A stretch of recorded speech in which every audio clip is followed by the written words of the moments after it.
Hello everyone, welcome to lecture force. First question है, एक simple pendulum है, उसकी स्ट्रिंग द्वारा एक ऑसिलेशन करने में जो वर्क डन होगा वो किसके इक्वल होगा? उस पेंडुलम की टोटल एनर्जी के, या फिर उसकी काइनेटिक के, या फिर पोटेंशियल के, या जीरो। तो देखो, इसको समझ लेते हैं अपन। कोई चीज़ हमें लर्न नहीं करनी है, पहले समझ लेनी है कि पेंडुलम का क्या रहता है। कि सपोज़ ये यहाँ से एक ये उसका मीन है, और जो उसका स्ट्रिंग है वो इस पाथ पे, ऐसे ही तो होता है, यही तो पाथ होता है। और ये उसका बॉब है, यहाँ पे मान लेते हैं, ठीक है। ये उसका गोलक है। अब उन्होंने क्या कहा है कि एक ऑसिलेशन में जो वर्क डन बताना है। एक ऑसिलेशन अगर आपने पढ़ा हो तो क्या होता है, वो यहाँ से उसका जाना, ठीक है, और वापस यहाँ से यहीं पे फिर आ जाना।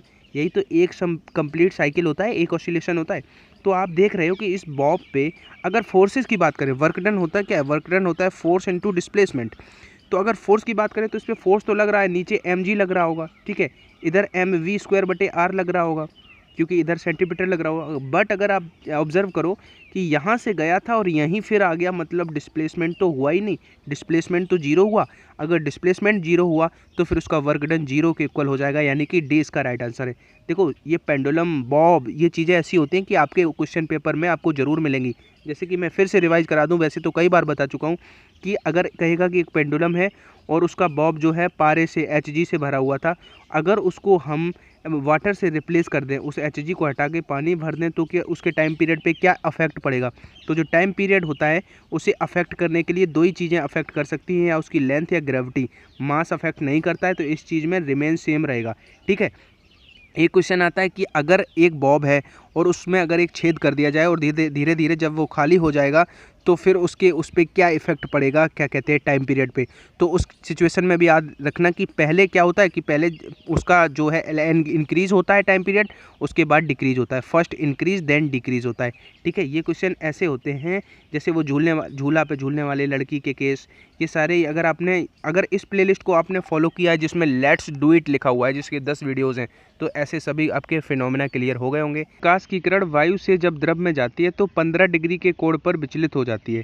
अगर आपतन कोण, एंगल ऑफ इंसिडेंट, 60 डिग्री हो तो फिर द्रव का रिफ्रैक्टिव इंडेक्स बताना है। देखो, इसमें जो डी ऑप्शन है वो डराने के लिए है। लड़का क्या करेगा, डी ऑप्शन देखेगा, उसको लगेगा कि यार स्नेल का नियम कहता है sine i upon sine r, कहता है जो angle of incidence upon angle of refraction. तो उसे दिख रहा है कि 60 और 15 दिख रहे हैं, क्वेश्चन जल्दबाजी में पड़ेगा नहीं, तो इसीलिए मैं प्रैक्टिस इतनी करा दूंगा। देखो, स्नेल का नियम कहता है रिफ्रैक्टिव इंडेक्स जो होता है साइन आई बटे साइन आर होता है। बट यहाँ पे आई तो ठीक है, आपतन कोण, एंगल ऑफ इंसिडेंट 60 है, बट आर 15, आर जो है वो 15 नहीं है, 15 का डेविएशन हुआ है। अगर 15 का डेविएशन हुआ है तो फिर जो अपवर्तित किरण है वो 45, 60 माइनस 15, 45 परावर्तन कोण हुआ। तो अब इसको करो साइन 60 बटे साइन, वो कितना हो जाएगा, रिफ्रैक्ट 45। तो साइन 60 का वैल्यू होता है √3/2, साइन 45 का मान होता है 1/√2, ठीक है।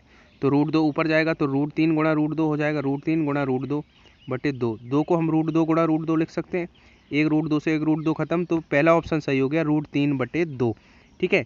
दूसरी बात ये, एक तो ये क्वेश्चन, और दूसरी एक दो पॉइंट जो बहुत पूछे जाते हैं कि एक आएगा क्वेश्चन कि अगर वो सघन से विरल, ठीक है, डेंसर से रेयरर, सघन से विरल, मैं बता रहा हूँ, एक आएगा विरल से सघन। जब कोई प्रकाश की किरण, अब ऑप्शन किस तरह से हो सकते हैं, या तो होगा अभिलंब से दूर हट जाती है या उसकी तरफ झुक जाती है। तो आप याद रख पाओ, अगर वो सघन से विरल माध्यम की तरफ, डेंस से रेयर में जाएगी, तो फिर उससे दूर हट जाएगी अभिलंब से। लेकिन अगर विरल से सघन में जाती है, रेयरर से डेंस में जाती है, तो अभिलंब की ओर झुक जाती है। इस केस में अभिलंब की टुवर्ड्स झुक जाती है, बेंड हो जाती है। इस केस में उससे दूर हट जाती है, सघन से विरल में जाएगी तो दूर हट जाएगी। इन दो पॉइंट को अगर आप लिख लोगे तो आप देख लेना, ये एग्जाम में क्वेश्चन। सरफेस के निकट किसी पॉइंट पर जी का वैल्यू था 9.8 मीटर पर सेकेंड स्क्वायर। अगर अर्थ की रेडियस एकदम श्रिंक होके हाफ हो जाए जबकि मास उसका अनचेंज रहे, तो उस पॉइंट पर अब जी का वैल्यू क्या होगा? बहुत अच्छा क्वेश्चन है, बहुत बार पूछा गया है। मैं पहले ये बता दूं कि लड़के कंफ्यूज कहाँ होते हैं। लड़के कंफ्यूज होते हैं जी में, और जो ग्रेविटेशनल कॉन्स्टेंट जी m/r², इससे कंफ्यूज हो जाते हैं। वो सोचते हैं कि जी जो है वो इनडायरेक्टली प्रोपोर्शनल है रेडियस के स्क्वायर के। रेडियस हाफ हुई है तो वो 4th टाइम हो जाना चाहिए। लेकिन मेरे भाई याद रखना, ये स्पेशल क्वेश्चन है। अगर श्रिंक होके अगर पृथ्वी की सडनली श्रिंक होकर रेडियस हाफ हो जाए और मास अनचेंज रहे तो जी पे कोई इफेक्ट नहीं पड़ेगा। 9.8 था, 9.8 ही रहेगा, ठीक है, क्योंकि जो स्फीयर होता है उसका मास जो होता है वो कंसनट्रेटेड होता है सेंटर पे, ठीक है। तो अगर ये श्रिंक हुई है तो उसका मास तो वेरी नहीं करा, केवल रेडियस वेरी करी है। तो इस अब देखो इस केस में आंसर सेम रहा, लेकिन इसी क्वेश्चन को अगर ऐसे कहता कि अगर पृथ्वी की त्रिज्या आधी कर दी जाए तो नया गुरुत्वीय त्वरण क्या हो जाएगा, केवल क्वेश्चन ऐसे होता तो ऑप्शन होता 4 गुना आधा 1/4। तो उस केस में हम इससे जाते G is equal to G M, mass उसमें भी अनचेंज रहता r²। अगर ये आधा हुआ होता तब जो नया जो ग्रेविटेशनल एक्सीलरेशन है वो 4th टाइम हो जाता। लेकिन इस केस को आप याद रखना है, ये सुपर क्वेश्चन है, आ भी रखा है बहुत सारे एग्जाम्स में। इसमें 9.8 था, वो 9.8 ही रहेगा। एक संदेश सिग्नल को किसी एंटीना द्वारा प्रेषित करने के लिए इसकी मिनिमम लेंथ कितनी होनी चाहिए। तो देखो इसकी मिनिमम लेंथ λ/4, वेवलेंथ का 1/4 होनी चाहिए। अगर आपने मेरा संचार व्यवस्था वाला कम्युनिकेशन सिस्टम वाला वीडियो नहीं देखा है तो डिस्क्रिप्शन में लिंक है, उसको जाके देख लेना, आपका क्लियर हो जाएगा कि ये किस तरह से हुआ। और कम्युनिकेशन सिस्टम के क्वेश्चन जो एयरफोर्स में आ सकते हैं वो सभी उस वीडियो में मिल जाएंगे। एक ही जगह पे आपको पूरा कम्युनिकेशन सिस्टम मिनिमाइज करके मैंने पढ़ाया, जाके जरूर देख लेना। दो तरंगों की तीव्रताओं का अनुपात 1:16 है, तो उनके आयामों का अनुपात क्या होगा।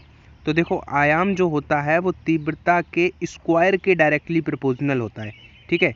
अब इसको ये नहीं कि हम लिखने लग जाएं डेकोरेट करके कि A1/A2 बराबर √I1, फिर दोनों बच्चों का स्क्वायर करें तब क्रॉस मल्टीप्लाई, नहीं, हमें पता है स्क्वायर के डायरेक्टली प्रोपोर्शनल होता है। मतलब 1 का स्क्वायर लोगे तो 1 ही रहेगा, 16 का लोगे तो 4 रहेगा, यानी कि 1:4 हमारा आंसर हो जाएगा। M1 और M2 मास के दो पिंड हैं, वो ऊंचाई H1 और H2 से गिराए गए हैं, तो उनके अर्थ पे पहुंचने में जो टाइम लिया होगा दोनों को, उनका रेशियो फाइंड करना है।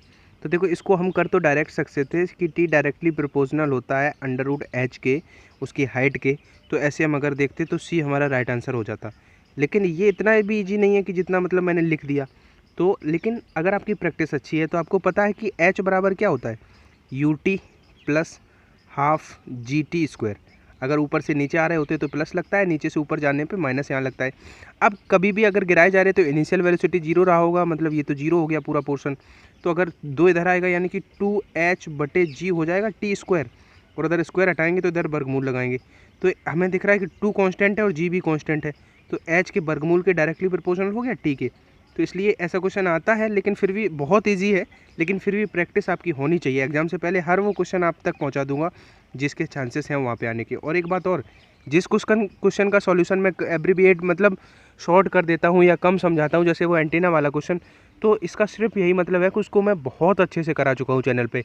ऐसा कोई भी कॉन्सेप्ट नहीं है जो मैंने यहाँ पे अगर उसको इग्नोर कर दिया इसका मतलब पीछे नहीं कराया हो।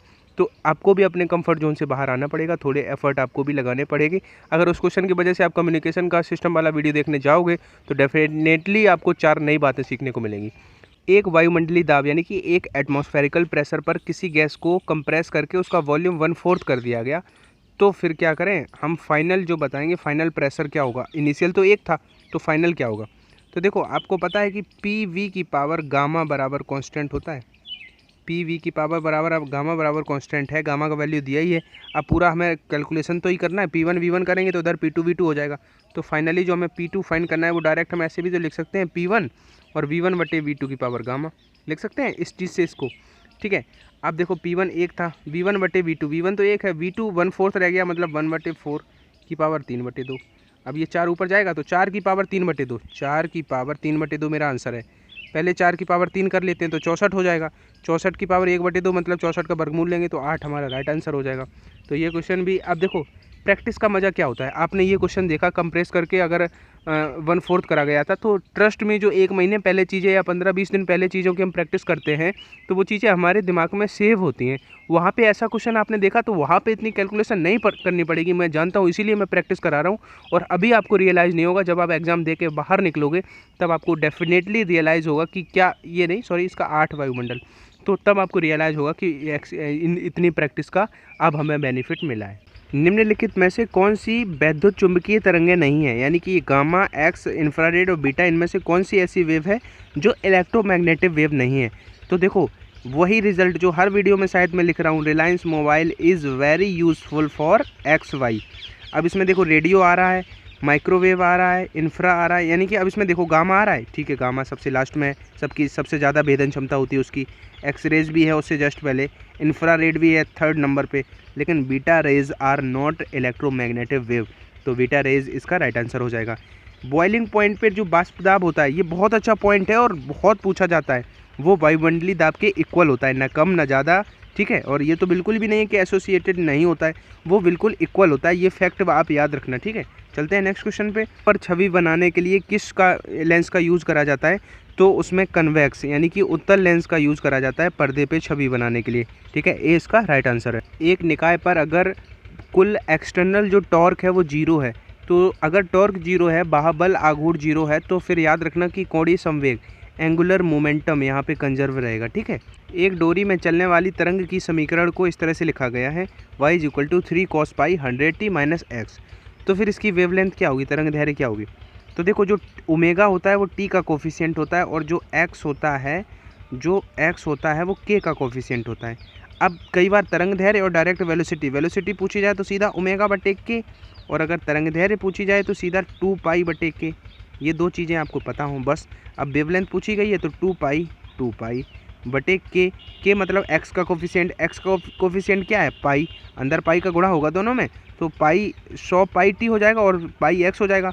तो x का कोफिशिएंट k होता है और k इस फॉर्मूले में लिखना है, मतलब x का कोफिशिएंट पाई है तो पाई लिखा, पाई से पाई कटा तो 2 सेंटीमीटर, मेरा सी इसका राइट आंसर हो गया, ठीक है।